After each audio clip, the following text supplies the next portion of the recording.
Hello guys, welcome to the word of world. दोस्तों, अभी recent में यूएस का क्या रोल है इस पूरी ईरान इजराइल टेंशन में? क्या अमेरिका पीछे से इजराइल को वेपन्स और साइबर अटैक का सपोर्ट दे रहा है बिना ऑफिशियली वॉर का हिस्सा बने?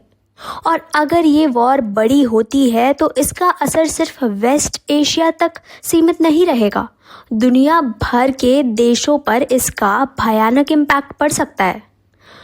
दोस्तों, to know the full story hit the like button, subscribe and stay till the end. जैसा कि आप जानते हैं, वेस्ट एशिया एक बार फिर से बारूद के ढेर पर खड़ा है।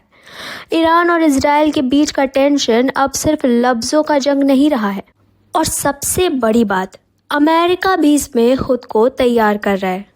हाल ही में कुछ रिपोर्ट्स सामने आई हैं जिनके मुताबिक अमेरिका ने अपने मिडिल ईस्ट बेसिस पर अलर्ट बढ़ा दिया है।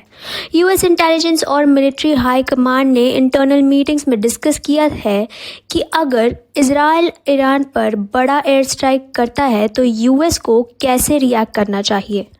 दोस्तों, सवाल ये भी है कि ये सब क्यों हो रहा है। अप्रैल 2024 के ड्रोन और मिसाइल अटैक के बाद ईरान ने पहली बार डायरेक्ट रिटेलिएशन दिया था। तब से वेस्ट एशिया का टेम्परेचर डेंजरसली हाई हो गया है। इजराइल ने ओपन वार्निंग दी थी, if Iran strikes again we won't hold back. अब रिपोर्ट्स कह रही हैं कि इजराइल किसी बड़े सर्जिकल एयर स्ट्राइक या न्यूक्लियर फैसिलिटी टारगेटिंग ऑपरेशन की प्लानिंग में है। अगर हम बात करें कि इन सब में यूएस का क्या रोल है, तो यूएस ने ऑफिशियली कंफर्म नहीं किया, लेकिन पेंटागन ने अपनी फोर्सेस को हाई अलर्ट पर डाल दिया है।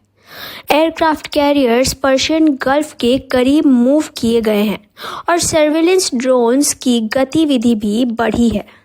दोस्तों, मैं अगर एक पर्सनल पर्सपेक्टिव से इस बारे में बात करूं तो अगर ये सब सच है तो दुनिया एक और बड़ी लड़ाई के किनारे पर है। यूएस को डायरेक्टली इन्वॉल्व होना ईरान के चाइना और रशिया से रिलेशंस को भी प्रोवोक कर सकता है। एक छोटी सी स्पार्क भी पूरा वेस्ट एशिया जला सकती है, और इंडिया जैसे देश जिसका एनर्जी काफ़ी हद तक गल्फ पर डिपेंड करता है, उसको भी इसका डायरेक्ट असर देखने को मिलेगा।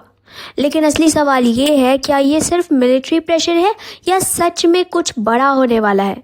क्या ईरान के न्यूक्लियर एम्बिशंस इस दफ़ा इजराइल के लिए एक रेड लाइन बन चुके हैं? और क्या यूएस एक और वॉर फ्रंट अफोर्ड कर सकता है जब यूक्रेन और ताइवान का फ्रंट ऑलरेडी ऑन पीक है? आपका क्या कहना है? नीचे कमेंट करके बताएं। क्या आपको लगता है यूएस ईरान पर डायरेक्ट एक्शन लेगा या ये सब सिर्फ एक साइकोलॉजिकल वॉर है? दोस्तों, अगर आपको ऐसे ही इंटरनेशनल इवेंट्स का एनालिसिस पसंद आता है तो इस वीडियो को लाइक करें, चैनल को सब्सक्राइब करें और बेल आइकन ज़रूर दबाएं ताकि आपको ऐसी अपडेट्स मिलते रहें।